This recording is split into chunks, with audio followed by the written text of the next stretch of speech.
Hola, ¿qué tal? Muy buenas noches, banda navegante. Hoy es lunes, hoy toca naufragio. Tenemos invitado de lujo desde territorio maya. Le damos la bienvenida a Pedro Uco.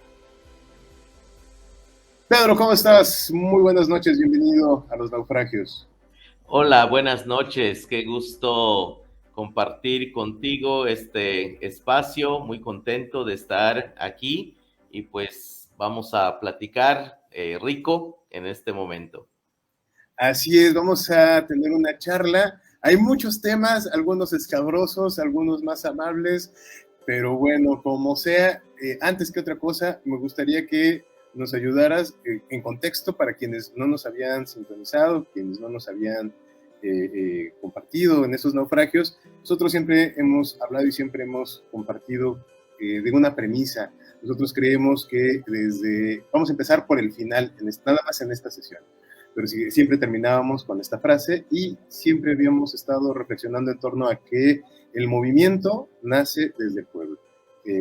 Compartíamos con que desde que florezca en el pueblo el movimiento, en náhuatl, allá en la zona centro, es algo así como Xochuqueponto, Panteopolinca, pero como nos estamos mayanizando, Pedro, ¿nos haces los honores? ¿Cómo es la frase por acá? Bueno, aquí podríamos decir Lonak Ichkale nos beja, que es más o menos eso, que me parece una forma de empalmar las dos ideas, los dos pensamientos. Muchísimas gracias. Y bueno, ya que nos hiciste los honores de hacer una especie de petición, pues vamos a arrancarnos. Pedro, ¿quién es Pedro? ¿A qué te dedicas? ¿Qué has hecho? Bueno, Pedro Uc es un maya de la península de Yucatán. Es un campesino, es autodidacta, es alguien que decidió poner su corazón por delante en la defensa del territorio que está siendo invadido desde hace 530 años y que esa raíz y esa memoria que ha venido sobreviviendo durante este tiempo nos ha permitido eh, manifestarnos, elevar nuestra voz para defendernos y buscar las diferentes formas de conservar nuestra vida. En ese sentido, soy integrante de una asamblea de defensores del territorio maya que le llamamos Muchimbal, que significa caminamos juntos. Y pues bueno, soy profesor también de una escuela de creación literaria en el Centro Estatal de Bellas Artes en la ciudad de Mérida y trabajamos con adultos mayas de diferentes comunidades que quieren escribir la lengua, que quieren escribir su pensamiento, que quieren compartir su corazón a través de la poesía, a través de la narrativa, y pues nos ha dado un placer enorme el de trabajar en este sentido porque fortalecemos nuestra lengua, pero también reafirmamos nuestra identidad y eso nos permite tener muy presente la importancia que tiene el estar conectados como cultura maya con la naturaleza. Muy bien. Oye, Pedro, y además ya tienes un montón de cosas publicadas. Eso me llama mucho la atención. ¿Cuánto has publicado? A ver, compártelo. Bueno, formalmente tengo 9 obras que están allá en el muro a la venta, pero además tengo muchos artículos, tengo 4 libros que he puesto en descarga libre también allá en el muro, y artículos que me han publicado en diferentes periódicos, en revistas, y eso me da tanto gusto porque de repente organizaciones o universidades pues me han solicitado escribir algún texto sobre la realidad que vivimos como pueblo maya aquí en Yucatán y pues bueno, están ahí, pero también tengo un canal de YouTube donde tengo una gran cantidad de videos sobre las charlas que he dado en diferentes espacios, que son como 300 videos que están ahí y que pues sirve también como para compartir un poco lo que hacemos, lo que vivimos, lo que disfrutamos y lo que pues sufrimos aquí en la península de Yucatán en nuestro caminar por la defensa del territorio. Oye, ahorita que comentas esto de la defensa del territorio, yo personalmente siempre había tenido como una idea bastante vaga, ¿no? de estos procesos de lucha que han tenido los pueblos mayas, ya hasta que pues, tengo la oportunidad de compartir aquí directamente con distintas comunidades, concretamente en Cobá, en Chan Santa Cruz, y de pronto veo que hay una suerte de presencia que no ha acabado de esta resistencia, que pareciera que desde los libros de la historia es así de, pues hubo un proceso, ¿no? de reinato, de colonialismo, pero luego nos independizamos, ¿no? Y de pronto es como cancelada o invisibilizada más bien estos procesos de historia dentro de ciertas regiones que comparten una realidad que sigue bastante vigente, ¿no? Este ánimo de lucha de los pueblos mayas, no solamente desde este proceso virreinal, colonial, sino también desde esta guerra social maya, mal llamada guerra de castas, ¿no? Esta guerra social maya que pareciera que hoy, más que nunca, sigue presente, sigue vigente esta lucha de la reivindicación de los derechos de los pueblos mayas. ¿Qué nos compartes al respecto? Sí, definitivamente la lucha desde la conquista y estas dos grandes conflagraciones o eventos que se ha dado en la península de Yucatán han marcado nuestra vida, han marcado nuestra historia. En 1761 se levanta un personaje que pues se conoce como Jacinto Canec en la historia, que su nombre era realmente otro, es Jacinto Uc de los Santos, o Jacinto Uc. Entonces, este personaje pues tuvo la capacidad de una convocatoria peninsular de gran envergadura y creo que puso las bases para una lucha permanente. Y sobre esa misma línea, en 1847, personajes como Cecilio Chi, como Manuel Antonio Ay, como Jacinto Pat, pues se levantaron para reivindicar otra vez esta forma de vivir, esta forma de pensar, esta forma de creer, esta forma de organizarse, como lo creemos, como lo pensamos, como lo sentimos, como lo proyectamos y como nos organizamos como pueblo maya. Este evento no tuvo fin, este evento no se canceló, este evento está en receso y con algunas manifestaciones intermitentes de esta lucha que creo que el fuego sigue encendido, aunque el presidente de la República ya vino a hacer un circo que le llama a pedir perdón allá en Tijosuco. Yo no sé por qué pide perdón, porque pues creo que él asume el papel de los conquistadores y el papel de los agresores, tal vez, pero me parece que los mayas que seguimos aquí ni hemos ofrecido el perdón, ni lo vamos a dar, porque nos deben, porque hay cosas que todavía hay que arreglar, y me parece que un perdón en abstracto me parece que no es válido en ninguna parte. Entonces, nosotros estamos firmes en esta lucha y en la defensa de nuestro territorio. Y ya estamos entrando en terreno en el que seguramente se va a extender la mayor parte de esta conversación, pero te voy a preguntar, así como te preguntaba Pedro, ¿qué has hecho? Ahora le voy a preguntar a don Tomás, ¿qué nos dice don Tomás de todo esto que está pasando?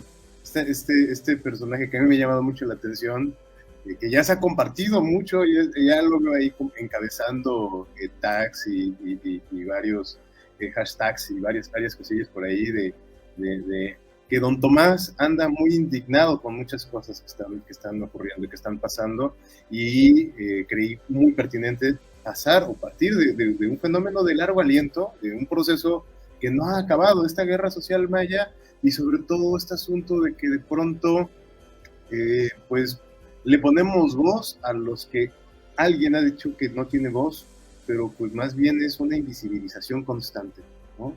Pero bueno, ¿qué dice don Tomás? Primero dinos quién es don Tomás. Pues don Tomás es, aquí como decimos en maya, es un yum'ik, es un creador que nace del viento, es hijo del viento, y por eso camina mucho, por eso conoce muchos pueblos, por eso toca muchos corazones, y como es un viento, como en maya decimos un yum'ik, pues tiene, digamos, la oportunidad de platicar con los niños y de sentirse niño. También es mujer, también es anciano, pero también es agua, también es tiempo, también es espacio, también es palabra.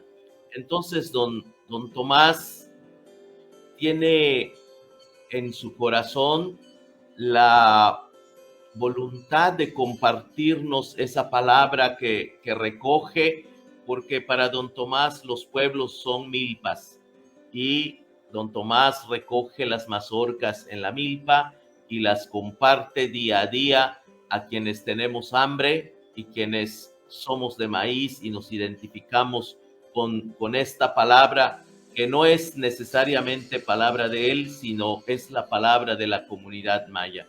Ese es don Tomás y es lo que ha hecho. Y pues algunos compañeros me han dicho inclusive que lo han visto comer unos tacos ahí en la Merced, en la Ciudad de México, y en muchos otros lugares, y pues de repente me han dicho, oye, compa Pedro, fíjate que encontramos a don Tomás ahí en la Merced, estaba platicando con mucha gente. Y a mí me ha dado mucho gusto que así sea, porque pues tenemos la seguridad de que don Tomás es un hombre, es una mujer, es un niño que ha caminado en muchos rumbos, y su palabra pues es como una semilla de maíz que se va cultivando en diferentes partes, que se comparte principalmente con los pueblos originarios. Muy bien. Casi que todo esto tenía una inquietud muy grande por conocer a don Tomás, por saber qué había detrás de don Tomás, pero sobre todo por escuchar a don Tomás. Y ahora sí, bueno, pues vamos a escuchar y saber un poco de esta indignación de don Tomás, que también nos llega a muchos que nos identificamos mucho con don Tomás. ¿Qué nos dice don Tomás de esto que está pasando? Don Tomás es una especie de indignación, ciertamente, pero también es alegría, también es esperanza, también es voz, también es color, también es oriente, también es poniente, también es norte, también es sur. Entonces, no es la indignación por la indignación, es, me parece, el rostro del pueblo maya, es el corazón del pueblo maya. Y cuando los megaproyectos desarrollistas y capitalistas vienen a ocupar el terreno, robar el terreno y despojar a los mayas, a los hijos de los mayas aquí en la península, pues don Tomás da cuenta de esta situación con esa indignación, pero también don Tomás lee poesía, también don Tomás cuenta cuentos en los pueblos, también don Tomás alienta con esperanza en las celebraciones rituales de la milpa que hacen las comunidades, y sobre todo encabeza estos rituales como esto que conocen como el Día de Muertos, que nosotros llamamos el Canalquixán.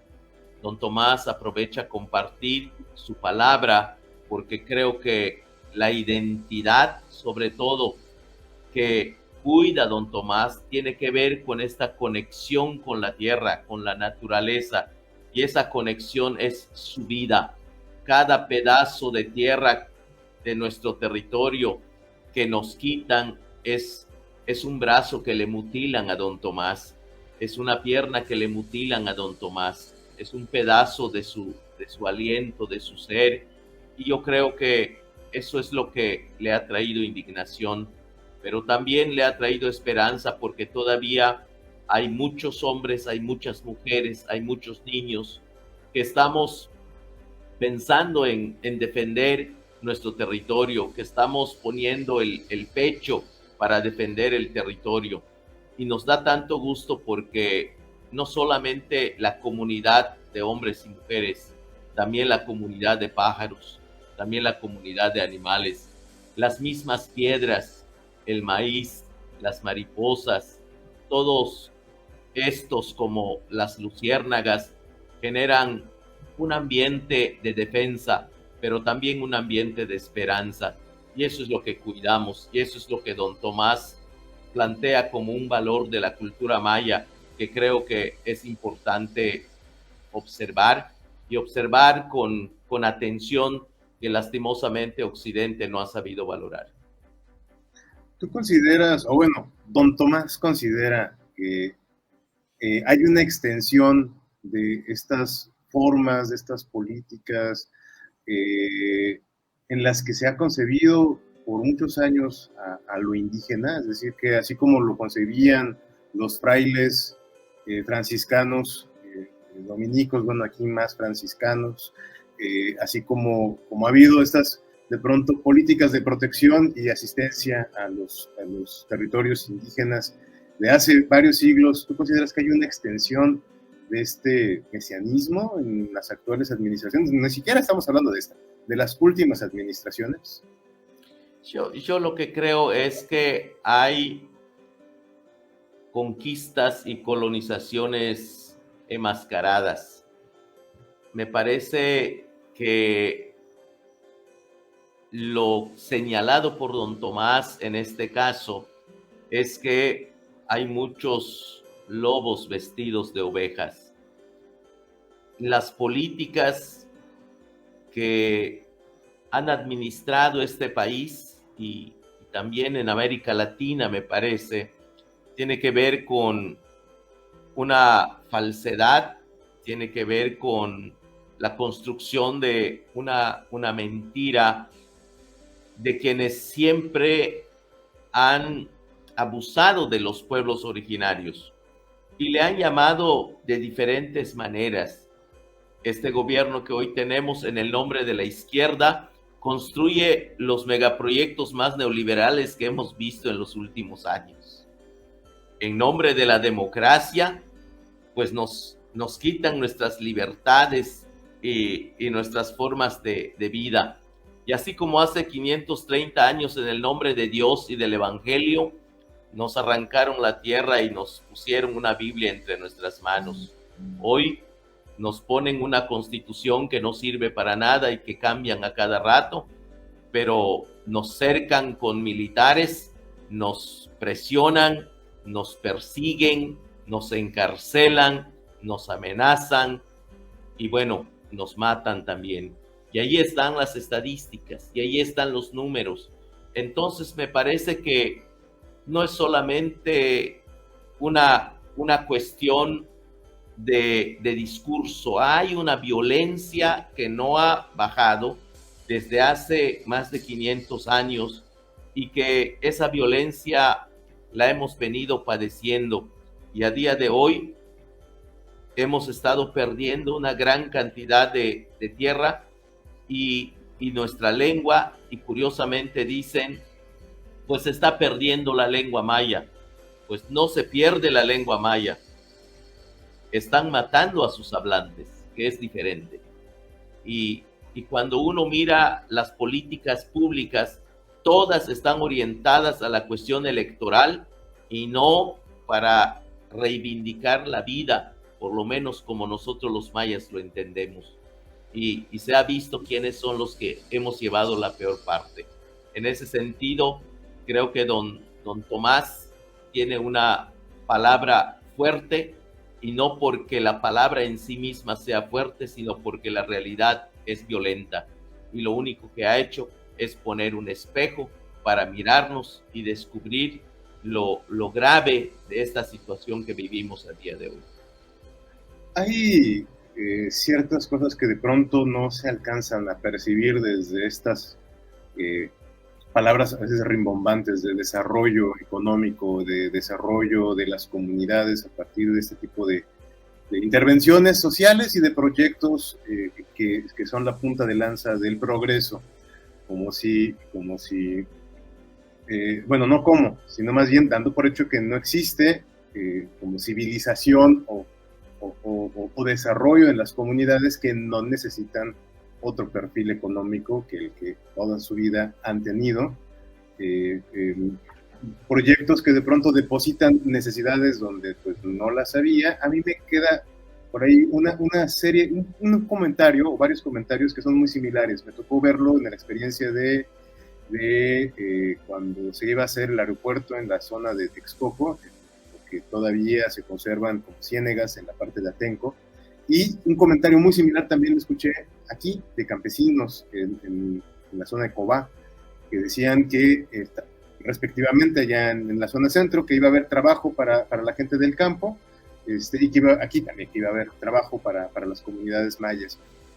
Y un comentario muy similar, que decían, bueno, es que yo toda mi vida me he dedicado al campo, a la siembra. ¿Yo qué voy a hacer en el aeropuerto? ¿Dónde voy a sembrar con el aeropuerto?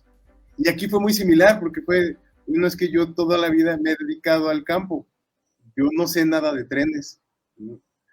Yo cómo voy a trabajar ahí, y me llamó mucho la atención, son tiempos diferentes, el comentario de allá de Texcoco fue de hace 15 años o algo así, y el de aquí fue muy fresco, pero se me quedó muy grabado esta idea de que, bueno, ok, a ver, va a llegar una idea de desarrollo con la punta de lanza de este megaproyecto, pero ¿cuál es el desarrollo que pronostican para las comunidades mayas desde esta perspectiva? ¿Qué dice don Tomás? Sí, yo creo que en el pensar diario y en la reflexión diaria de don Tomás, nos damos cuenta que esta realidad que acabas de describir es exactamente la misma que pasa aquí. Primero porque el término desarrollo es un término ajeno para nosotros, los pueblos mayas. No nos han explicado qué quiere decir el desarrollo, porque eso no lo conocemos nosotros. Entonces, cuando vienen y hablan de desarrollo, para nosotros es una realidad que no logramos imaginar, que no sabemos cómo es ese desarrollo, porque están hablando a occidentales y nosotros no somos eso. Están hablando a otra gente que no somos nosotros, pero además piensan que el mundo es monolítico, piensan que este país es monolítico. Y es curioso porque la misma Constitución en su artículo 2 dice que México es un país pluricultural.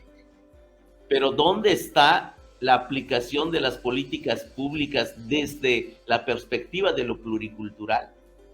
Entonces, cuando nos hablan de desarrollo, pues nosotros no entendemos mucho eso. ¿Cuándo lo entendemos?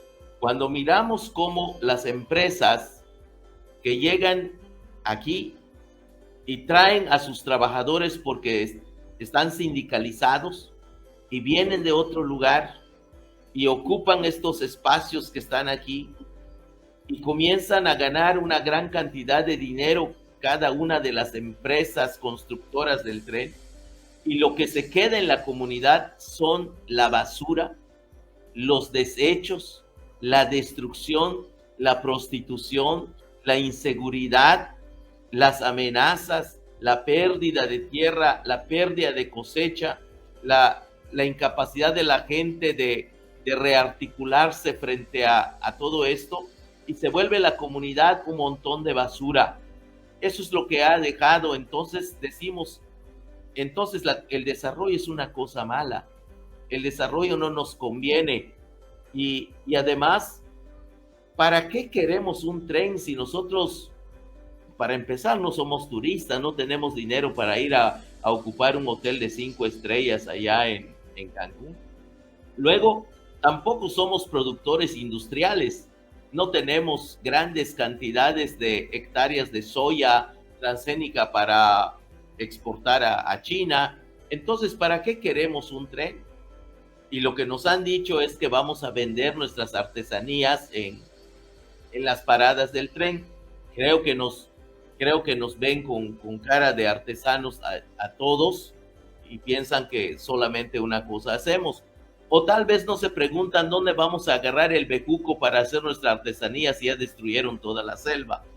En fin, la gente que no tiene la información piensa que nos están haciendo un favor porque ha sido el discurso que se ha construido por el gobierno y por Fonatur, y un discurso tan grotesco, un discurso ofensivo, un discurso humillante, y nos ha dicho el presidente, hasta quienes nos hemos amparado contra su tren militar, ha dicho que somos un cártel de los ampareros, que somos de extrema derecha, que le estamos haciendo el juego a la derecha. En fin, ha salido con una serie de descalificaciones como creo que nunca hemos escuchado a un presidente agredir tanto a la gente que se defiende desde el Estado de Derecho, su Estado de Derecho, que también es occidental. Y aún no le basta el modo como está reglamentado esto, tiene que violar esas leyes para aplastarnos.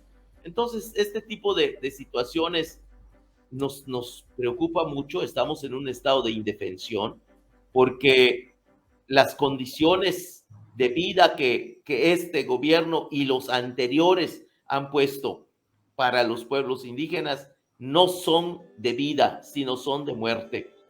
A nosotros nos gustaría estar haciendo otra cosa el día de hoy, no pelear, no desgastar nuestro tiempo en los amparos, en los procesos jurídicos, en reorganizar nuestra gente para luchar.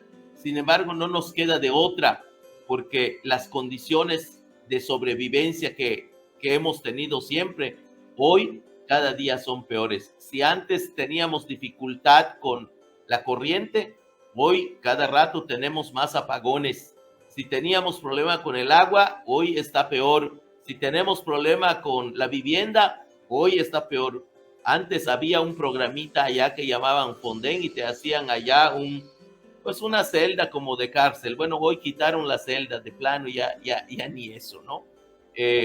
Entonces, los programas que el gobierno ha instaurado son una especie de campaña política, o son también programas de contrainsurgencia para que pueda aplastar la resistencia indígena maya en la península y pueda cosechar toda la posibilidad que tiene de implementar su proyecto.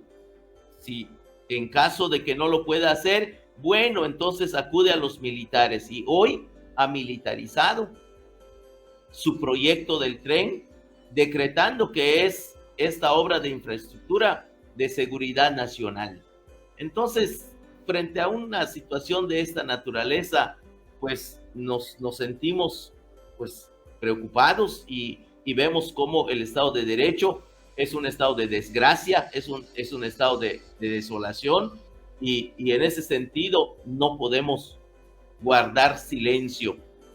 Y eso es un poco lo que nosotros vemos y escuchamos, que de repente don Tomás sale a decir cada día.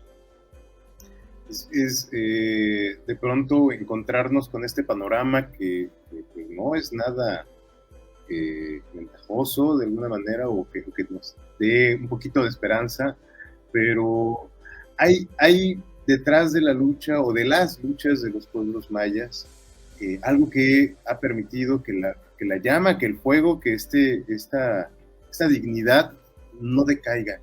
¿Qué qué es lo que puede explicar don Tomás de eso que está detrás, porque le ha pasado de todo a los pueblos mayas, pero los mayas siguen pasando por encima de todo eso que les ha pasado y sigue siendo bueno, me explicaba un amigo lingüista que sigue siendo la primer lengua, en primer lugar, bueno, después del español, la segunda lengua más hablada. Ahí se van las líneas con el náhuatl, pero bueno, explicaba que estrictamente hablando, la lengua maya es la más presente, ¿no? Y más vigente, ¿no? A mí la verdad es que me transforma llegar y ver tanta gente en las comunidades hablando maya de la manera más natural, y yo pues trato de esforzarme, prometo meterme a un curso y mayanizarme completamente en esta estadía de este lado. Pero ¿qué es lo que pasa? ¿Qué es lo que permite que, pese a todo, pese a muchas cosas, y bueno, seguramente pese a lo que está ocurriendo con este Tren Maya, pero con doble L, no con Y, es bien importante decirlo, mencionarlo, pero ¿qué está pasando? ¿Qué es lo que permite, qué es lo que genera que las comunidades mayas sigan tan vigentes? Sí, el pueblo maya tiene un secreto a voces, que es su identidad. El pueblo maya que cree aún en los Yumtzil, que algunos le llaman dioses, pero no lo son. Los que todavía creemos en esta convivencia con la tierra, con la selva, con los pájaros, con las piedras, con la lluvia. Esta creencia que consiste en la conexión del ser humano con el resto de la naturaleza y no ver la naturaleza como un recurso como lo hace Occidente, creo que es el secreto que tenemos como pueblos mayas. Eso es lo que nos ha permitido resistir por muchísimos años. El maya que todavía hace su milpa y que cosecha el maíz para que pueda comer, le permite nada más ni nada menos que su propia libertad. Eso es importante. Nosotros decimos que no podemos dejar la milpa porque nos garantiza nuestra libertad.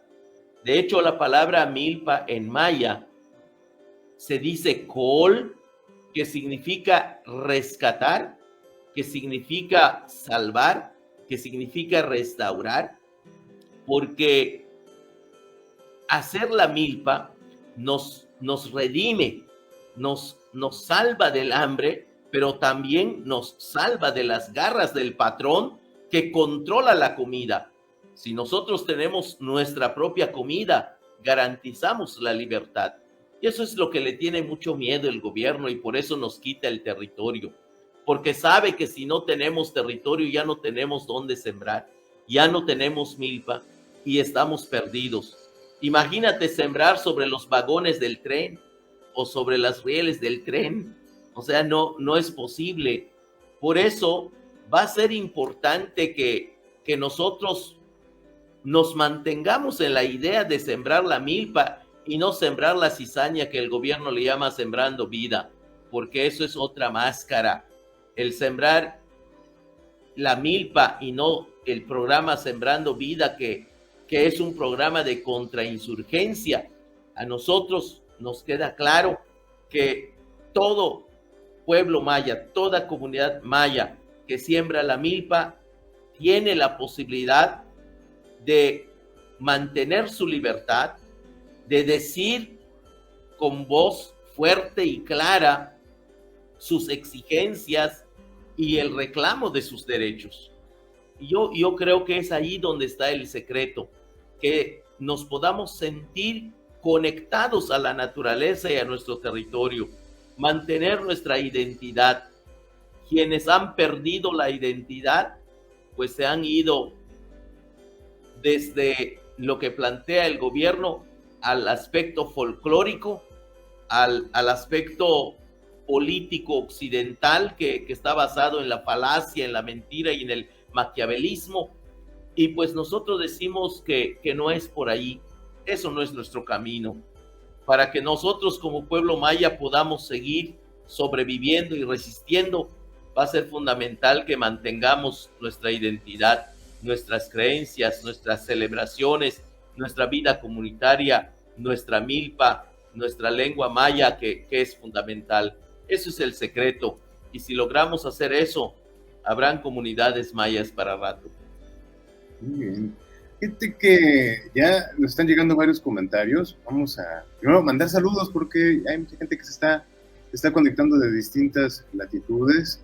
Y bueno, mandamos saludos a Adriana Roal, a Julio Monroy, a Miguel Covarrubias, a Joatan Venado, a Jan Texcoco, Mono Sapiens, Ecuaciclismo desde Ecuador nos están escuchando, a Rodrigo, a Pepe Tiburón, buen amigo de por acá, muy criticado el amigo, pero buen amigo, ha resistido como un tiburón.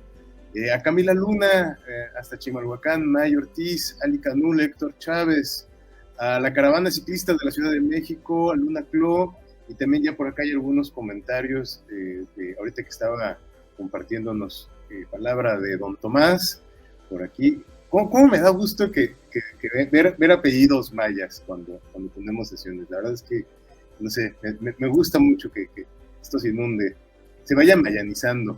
Y ahorita también quisiera preguntarte, la verdad es que yo puse Naufragio desde la mayanidad, he de confesar que no he explorado más en torno a eso, pero quisiera que nos hablaras un poquito de este término que veo que han adoptado muchos lugares y por eso me permití colocarlo así como mayanidad.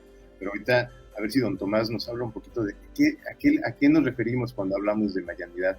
Pero bueno, un comentario es aquí. Ali Canul dice que el único trabajo al que se refiere el presidente es a la explotación y abuso que sufren las personas de las comunidades en el turismo, obligarles a dejar su lengua y aprender inglés para poder interactuar con los extranjeros.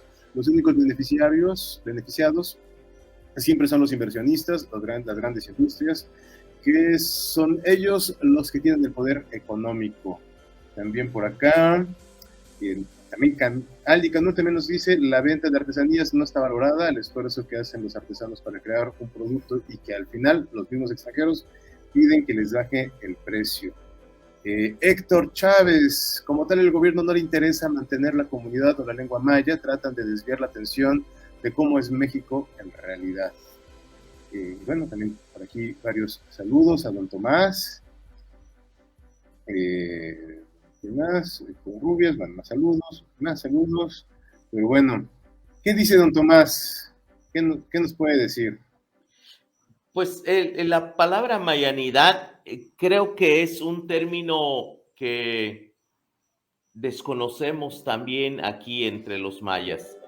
Es un término que se ha trabajado más en los espacios académicos y el problema que tenemos aquí digo problema o limitación que tenemos aquí en la península, los que somos mayablantes, hablamos un español que nos sirve para comunicarnos en lo básico, en lo fundamental, esto que llaman los antropólogos un español instrumental, que nos permite solamente resolver los problemas cotidianos, inmediatos, y en realidad cuando los mayas hablamos el español, lo hablamos con cierta generosidad hacia el otro, porque queremos que nos entienda, porque queremos comunicarnos con él o con ella.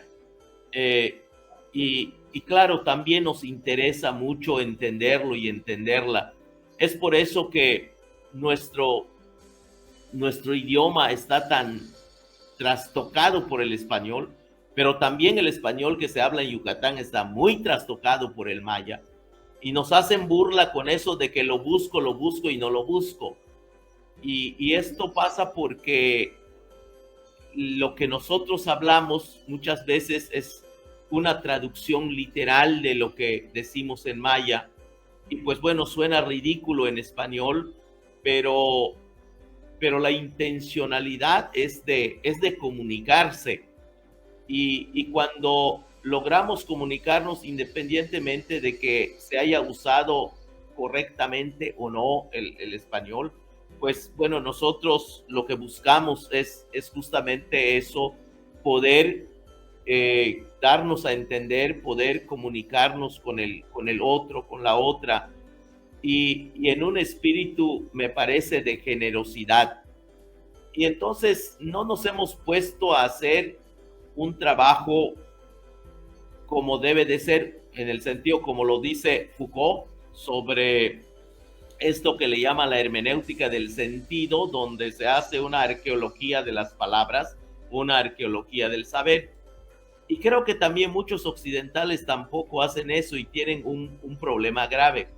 Muchos que dicen no saber maya aquí en la península de Yucatán, también tienen un español súper pobre y están peor que nosotros, porque ni habla maya y está jodido su español. Entonces, por lo menos nosotros medio hablamos el español, pero hablamos el maya. Entonces, ahí tenemos una ventaja que creo que es importante que se reflexione. Entonces, muchos términos como la mayanidad o términos que tienen que ver con estos modos de expresión que se han formado en la academia, pues no nos ha llegado. Y tampoco creo que en este momento nos interesa, porque tenemos otras urgencias.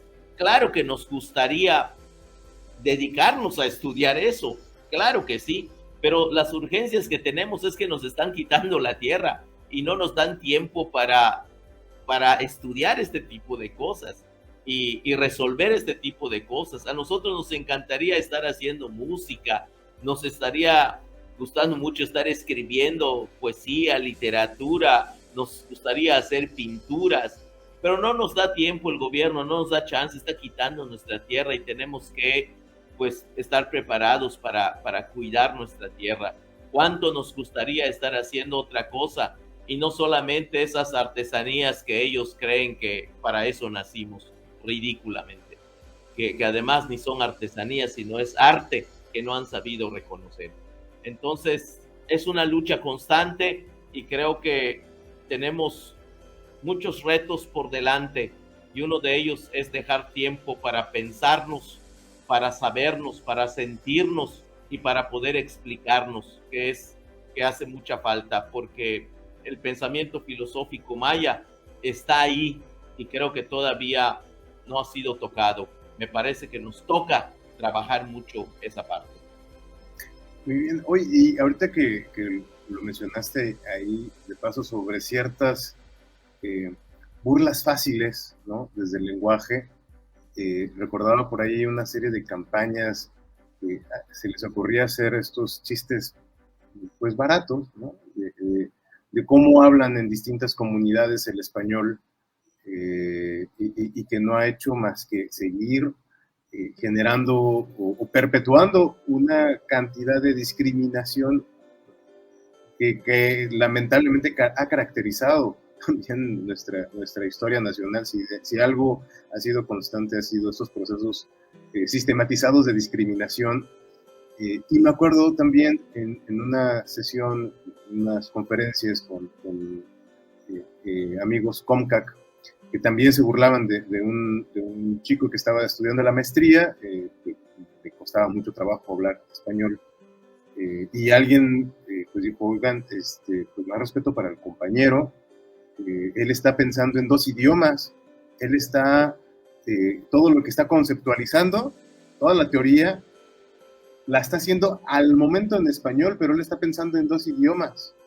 Aparte su teoría, unas cuestiones antropológicas que él estaba tratando de explicar, pero lo mismo, ahorita que lo comentaste, se me vino mucho a la memoria, y es que, en efecto, cuando uno habla con gente de comunidad, de distintas lenguas indígenas, están pensando en dos idiomas, están pensando en suyo y lo traducen, y además esta palabra que acabas de compartirnos es muy real, lo comparten con generosidad, porque no tendrían por qué estar haciéndolo, ¿no? De entrada, o sea, pues lo hablan en maya, lo hablan en náhuatl, lo hablan en su idioma, y no lo comparten, pero no, hacen esta pausa para aterrizar lo que quieren compartir, y pues de pronto la verdad es que somos muy ingratos al estar generando estos chistes de mal gusto, ¿no? Y que además se hace la generalidad en muchas otras tantas cosas, ¿no? Esto de las artesanías, el de pensar inmediatamente que una forma de cultura de comunidad inmediatamente es igual a generar un producto folclorizador, y eso va de la mano con una estructura deseable de desarrollo comunitario, y ya estamos haciendo nuestra tarea. Eso es bien lamentable, y creo que nos ha costado mucho trabajo entenderlo. Digo nos, porque creo que es parte también de un proceso de colonizarnos también, ¿no? Digo, yo a mí no tuve la ventaja o la cercanía mediana de hablar la lengua de mi abuela, o de heredar algún proceso de esta herencia que es riquísima, pero heredar una lengua con todo el mundo que ello implica, híjole, la verdad es que eso sí es desarrollo, eso sí es desarrollo de las comunidades. Pero bueno, siguen llegando más comentarios, más saludos para don Tomás, y ya también estamos cerca de llegar al final, pero me gustaría, antes de que otra cosa suceda, que nos digas dónde te podemos encontrar, dónde estás compartiendo los nombres de tus blogs. Digo, al finalizar también vamos a etiquetar, si nos permites, tus líneas, tus redes, aquí en la misma transmisión, pero ¿dónde te podemos encontrar? Sí, no, yo tengo en el espacio virtual 3 lugares donde me pueden encontrar, principalmente en Facebook, es donde yo estoy escribiendo todos los días. Tengo un canal también de YouTube que se puede encontrar así como Pedro Buch, igual que en Facebook. Y también tengo un blog que se llama Lázaro Can, pues está alojado en la plataforma de Wix, y es muy sencillo, es cosa de poner en el buscador Pedro Buch y te va a llevar a muchos espacios donde están mis trabajos, donde están algunas conferencias, donde están algunos textos, y bueno, pues es muy, muy sencillo. Y también hay espacios donde se ha publicado pues algunos videos y cosas de esa naturaleza. Yo creo que es relativamente sencillo encontrarlo. Y un poco también, pues reaccionando sobre lo anterior, las personas que se burlan de la manera como nosotros hablamos el español, pues creo que se dividen en dos partes. Algunos lo hacen por racismo y están muy conscientes que se burlan porque están en una posición social distinta, pero hay, creo que una gran mayoría que lo hace porque ni siquiera sabe que quien está limitado es él. Porque la gente muchas veces cuando se burla no sabe que el español no se habla de una sola manera, que pues en España se habla de una manera, en México se habla de otra manera, en Argentina se habla de otra manera, en el Caribe se habla de otra manera. Entonces me parece que si uno no entiende eso, pues cuando se burla de los otros, en realidad solo exhibe su propia limitación. En fin, la generosidad creo que es lo que los debe caracterizar para convivir.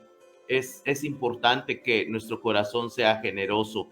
Y hay un libro de Ana Matías Rendón que siempre sugiero, que se llama La discursividad indígena, que me parece muy bueno para que la gente que quiere entender esto que estamos explicando pueda pues bajar ese libro. Está en descarga libre en la red, lo pueda bajar y lo pueda leer, que creo que eso ayuda mucho. Ana Matías es indígena mije, filósofa, y que creo que tiene una gran capacidad de explicar esta parte que nos podría ayudar a entendernos mejor. Me parece que eso sería muy, muy bueno.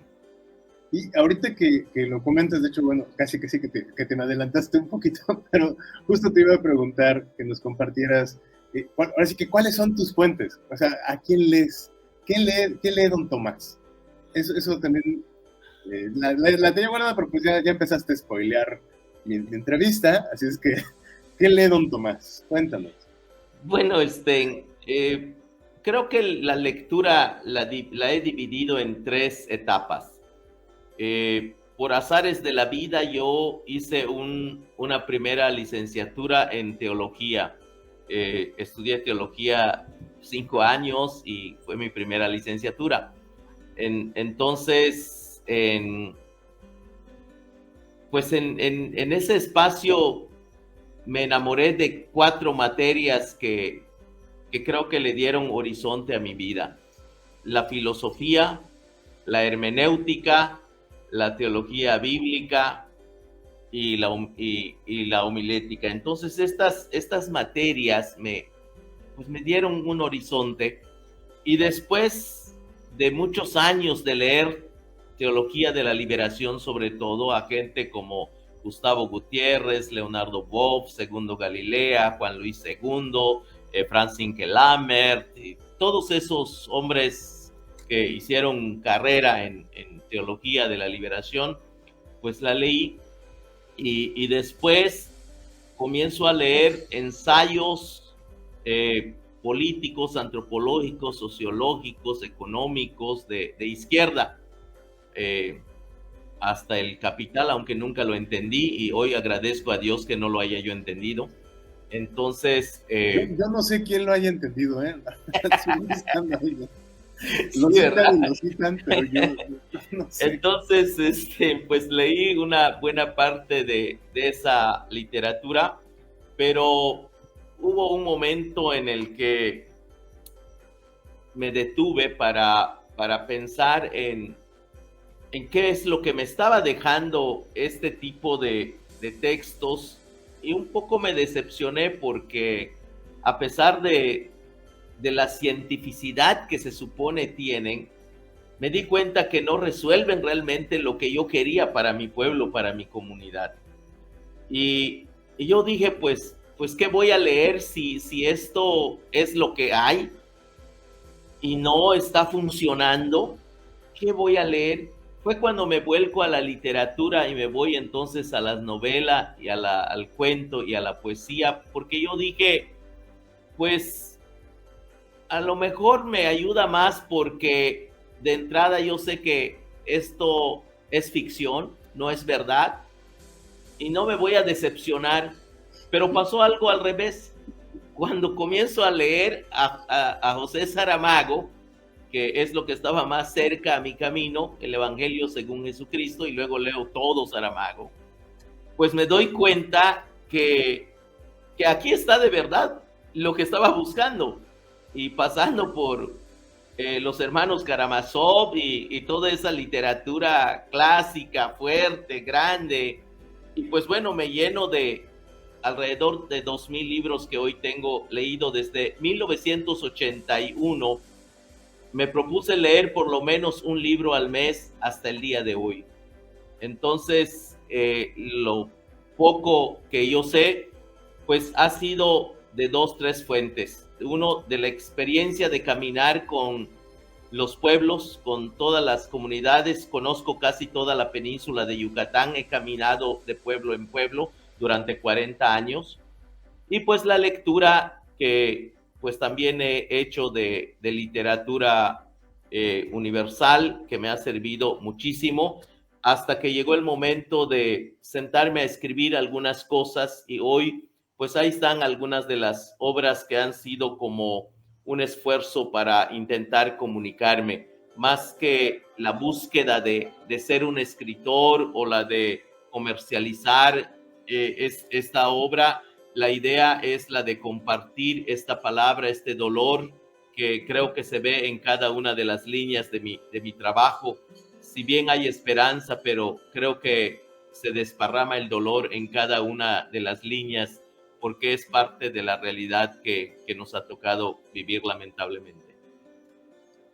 Ay, de pronto llegan estos silencios incómodos cuando se dicen palabras tan tajantes, pero pues nada, yo queríamos hacer esta entrevista, ya sabíamos cómo iba a ser.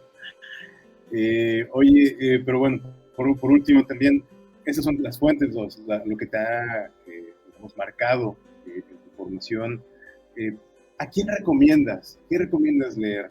Hay mucha gente, pues por ahí estoy viendo algunos nombres que me han preguntado ciertas recomendaciones, sobre todo de letras, de pensadores, de comunidades, que también eso nos interesa mucho, porque pensamos que en las comunidades parece que no se construye nada, ¿no? Que siempre estamos buscando la teoría que se desarrolló en otro lado, que hizo el antropólogo de nombre rimbombante, impronunciable, casi siempre en algún apellido de Europa del Este, pero aquí hay cosas increíbles que se están haciendo en muchas comunidades. ¿Tú a quién recomiendas? ¿A quién le recomiendas a nuestro público? Yo creo que hay un abanico, un arco iris de obras que nos pueden ayudar muchísimo. Depende, yo creo, de lo que uno busque. Yo creo que para quienes no piensan leer un montón de libros, pero que sí quieren entender esta situación, yo creo que vale la pena leer a Carlos Lenkersdorf, que tiene una obra maravillosa. Ahí está El muro de él, donde hay una obra como de 600 páginas descargable, que no les asuste, son 600 páginas, pero solo eso, con eso es suficiente para entender pues esta problemática indígena que tenemos. Pues bueno, actualmente escritores que valen la pena, como Gilberto López y Rivas, que es bueno, Magdalena Gómez, que me parece maravillosa, pues a Juan Villoro me parece que vale la pena pues mucho leerlo, a José Saramago me parece que es buenísimo. En fin, yo creo que hay una gran cantidad de gente como Stephen Hagen, como Julio Cortázar, a lo mejor hay una gran cantidad de gente que vale la pena. Hay un libro que se llama México Profundo, de Bonfil Batalla, que me parece que es fundamental.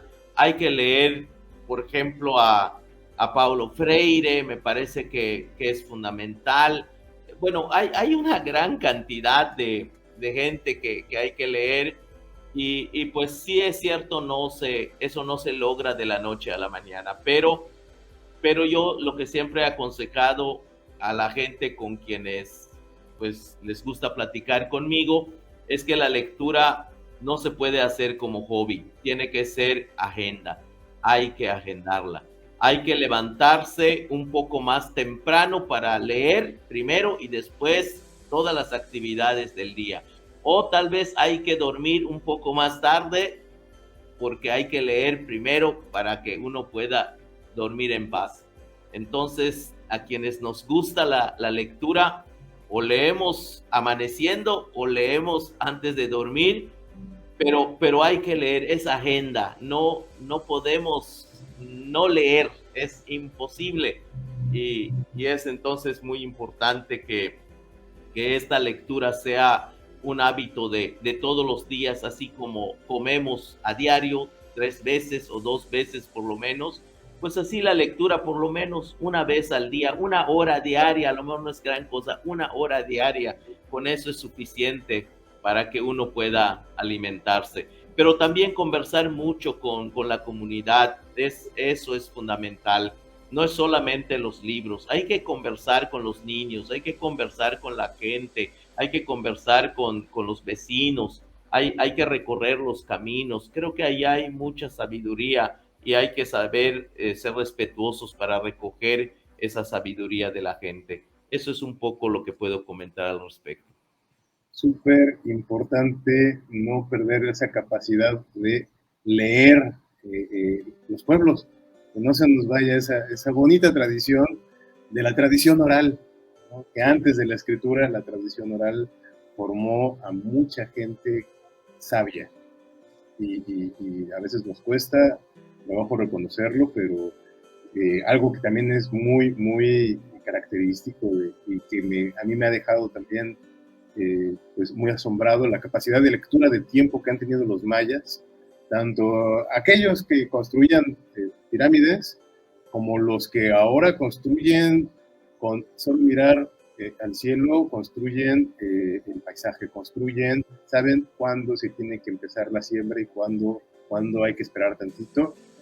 Tener esa capacidad de lectura es algo realmente increíble. Tiene muchísima ciencia, que no se le llama ciencia, ¿no? Pero es mejor. Creo que es mejor, es muchísimo más exacto. Así es, así es. Bien, pues ya se nos acaba el tiempo. ¿Algo con lo que quieras concluir, Pedro o Tomás, los dos? No, pues agradecerte el espacio y creo que pues también agradecerle mucho a la gente que hoy nos escucha.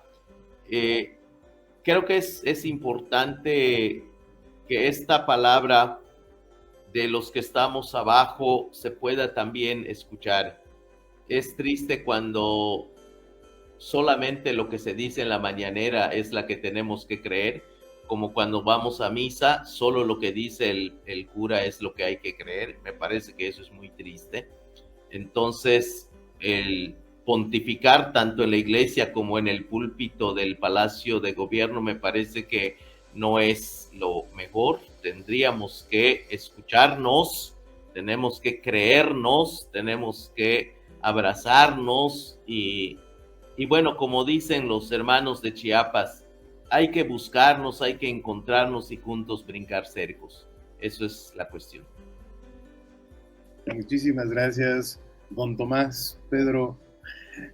Muchísimas gracias de verdad por acompañarnos en este naufragio. Esperemos que podamos tenerte de invitado próximamente y platicar sobre este proceso del Tren Maya con doble L. Enfatizamos con doble L, porque esa metáfora es muy fuerte también, muy, muy fuerte. No es maya, no nació desde la comunidad, no fue algo que pidieran las comunidades, no puede ser maya por ningún lado.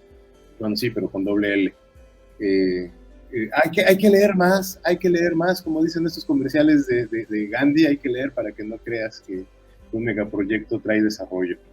Entonces, híjole, muchas cosas que quedarán pendientes, pero pues esperemos que tenerte nuevamente por acá de invitado y pues nada, a la banda navegante que nos escuchó desde la zona centro, norte, sur, de todos los horizontes posibles. Muchísimas gracias por estar con nosotros, por acompañarnos en este naufragio.